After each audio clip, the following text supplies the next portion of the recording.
Hello and welcome to Back to the Feature, the show we talk about movies past, present, and future. Today, we're keeping it in the present and talking about one of the most talked about movies this Oscar season, The Shape of Water.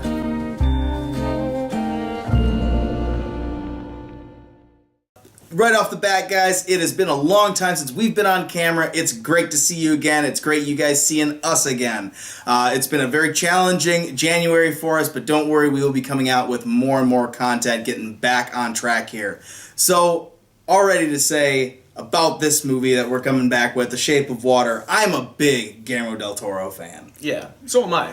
There's so much buzz right now. I mean, he got the Golden Globe for directing. They're talking about this is the Oscar maybe for directing. He's one of those guys that I think that has always deserved it for other previous work. He didn't get it on. I'll be very happy if he gets it on this one. For me, particularly Pan's Labyrinth is the movie that sticks out the most. I really do like The Devil's Backbone as well. I think definitely an underrated horror movie, kind of flies under the radar a little bit.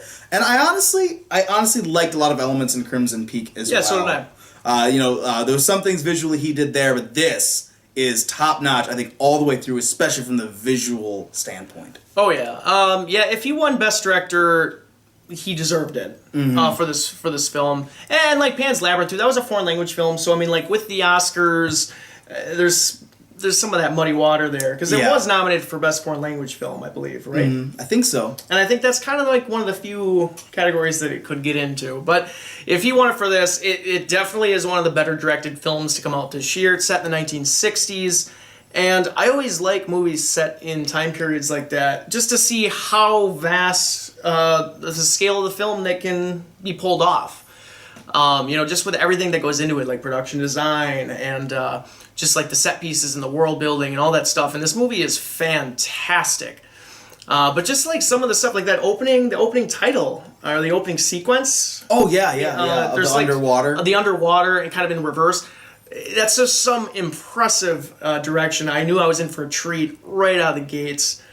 So it tells the story of a janitor who works at a research facility who, to not give too many spoilers away, becomes involved with this amphibian creature. He looks like Abe Sapien, basically, from Hellboy. Pretty much. This is the origin story. No, there's a lot of people saying that when it first came out, but no, it definitely has no ties to that. I really don't think, anyway. But it is, just from the design of the creature, seeing it in the trailers, and seeing it throughout this film, it is so detailed and so beautiful, a great melding of, it looks like mainly practical effects with a nice little touch-up, probably with some VFX in there too. But yeah, I love the creature design in this one. The sound, too. Mm-hmm. The sound he makes, you mean? Yeah, just like the overall sound design is really unique. And of course, the amphibian man is being played by Doug Jones, kind of the go-to guy for if you gotta throw a bunch of makeup on somebody. A really tall, thin guy. Yeah. He played the faun in Pan's Labyrinth. I think he played the Crooked Man in The Conjuring 2. Yeah, if I'm not mistaken. Sure. And then he also, you've seen him in a lot of other stuff that you just don't even know. But he was also in The Bye-Bye Man from this last year. So if you like bad horror movies, you saw him in that as well.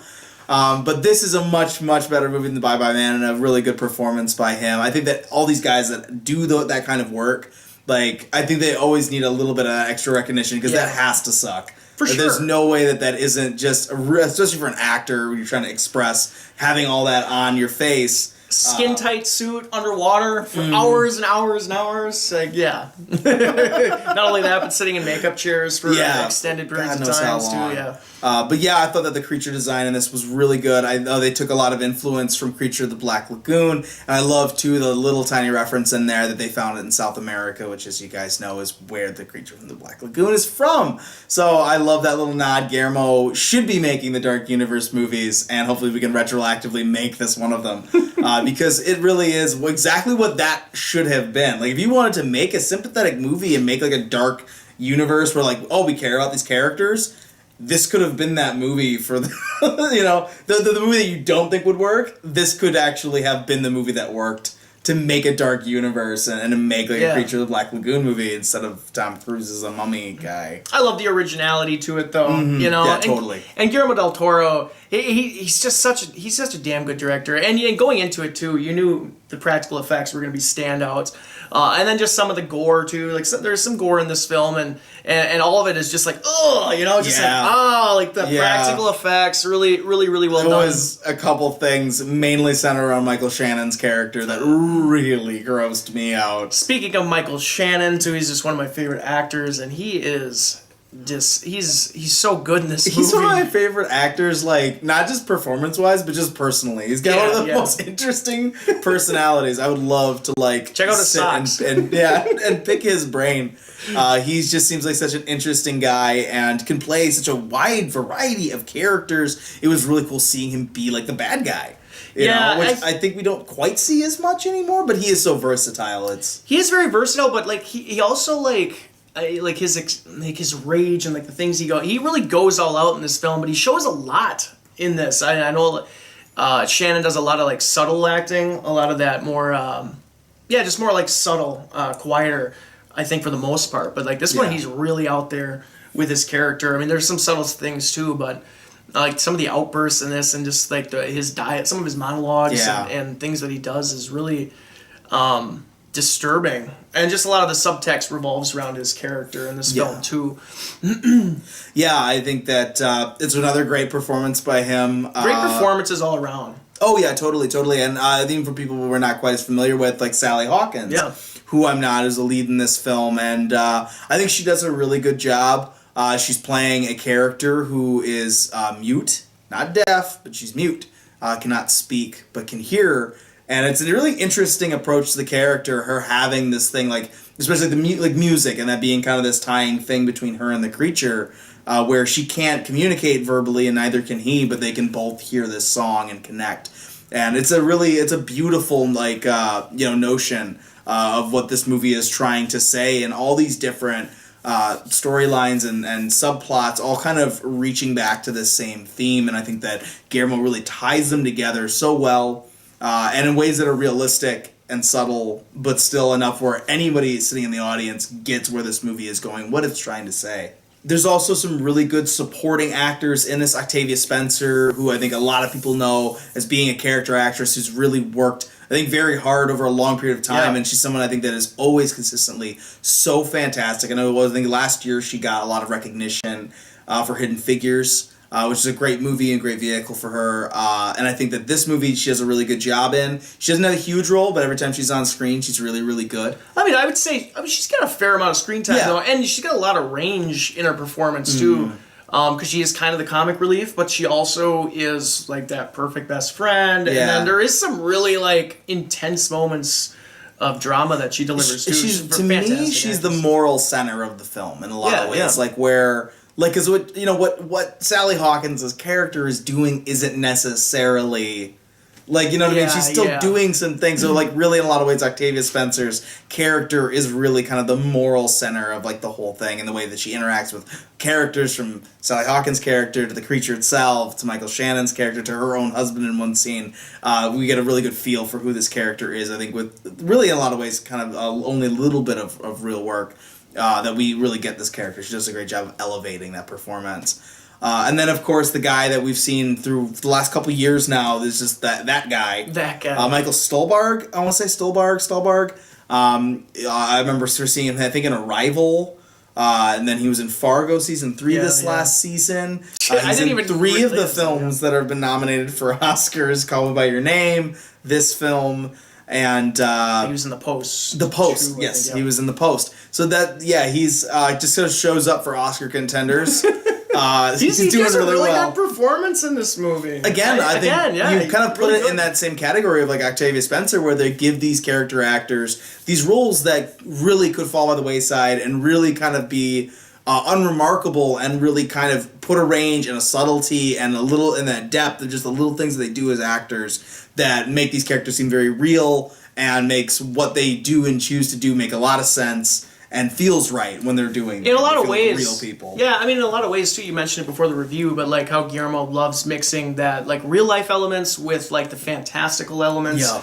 And like, whereas the Amphibian Man and Sally Hawkins' character are kind of like the fantastical kind of, they're in their own little world of like their love story. It's kind of like their own little thing, and everyone else is like, this this is the reality of what's going on around you, you know, and they're like picking up all the pieces. So it's a really unique screenplay overall, and great music too by Alexander Desplat. Yes.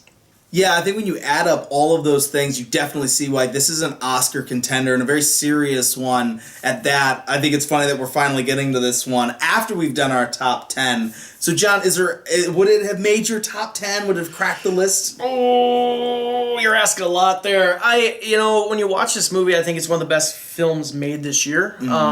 Easily one of the best films made this year. I can see why it's got all its nominations. Would it make my top 10? I want to say yes, but I just decided on the 10. Yeah. And I don't want to boot a lot of off, you know? I just don't want to kick anything off right now. This might be a film that lasts longer in terms of my overall enjoyment of a film. It has a little more, I think, stay power maybe than some of the films that might be on my list. But I can't say right now. Yeah, only time will tell. Only time will tell. I think this is one of the better movies from this year. I'm not really sure either where I'd put it on my list, but I definitely think that it would deserve to be there. I think that this year actually ended up becoming a really crowded field by the end of it. Yeah. I think there was a lot of opinions on a lot of different films going throughout this year, but I think that at the end of the day, we got a lot of really good, high-quality films. I think as we were saying in our podcast, it was really the 5 to 15 was this really crowded, even field where you're just like, I really don't know which of these movies is better. So this is definitely one to check out, especially if you've never seen a Guillermo del Toro movie. I think this is a good introduction because it's very grounded in some ways that some of his other films aren't. So I think that this is a great place to start if you're not very familiar. That all being said, John, what is your final review and grade for The Shape of Water? The Shape of Water, it's a film I was anticipating. I love Guillermo del Toro. I was really excited to see what he did bouncing back off of Crimson Peak, and he really pulls it off. He shows why he's one of the masters out there. This film just surprises me all the way through. Just lots of surprises, and just it was a delight to watch. Just the music, the cinematography, everything that went into this. It's so beautiful, like everything about it, the themes, the just everything. This is a beautiful movie. I was really happy to finally get to see it in theaters. Right now, I'm probably sitting at giving this movie an A. Repeat watches, it could be bumped up to an A+. But right now, just an A. I think things I didn't like, it's hard to really narrow it down. I think maybe some of the stuff is a little on the nose. With some of its themes, they could have maybe tied in some things with Michael Shannon's character a little bit. I don't know. There's some things I want to study in this film a little bit further. But right now, yeah, sitting at an A. Yeah, I definitely agree. I think this is a great movie made by one of the few really, really great directors that we have. I think that, we've talked about that Guillermo has deserved this for a lot of other work. And when, he's one of those people, when you listen to him talk about being a director, about directing a film, he has so much knowledge on the craft, and it's all here on display.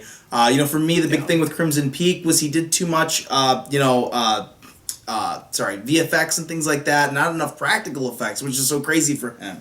He did some, but then he did some of these other ghosts where, CGI and stuff like that, where I think that this movie, he kind of brought it back to his roots of exactly what we love about Guillermo. It's a very grounded movie in a lot more ways than, say, like Hellboy or Pan's Labyrinth.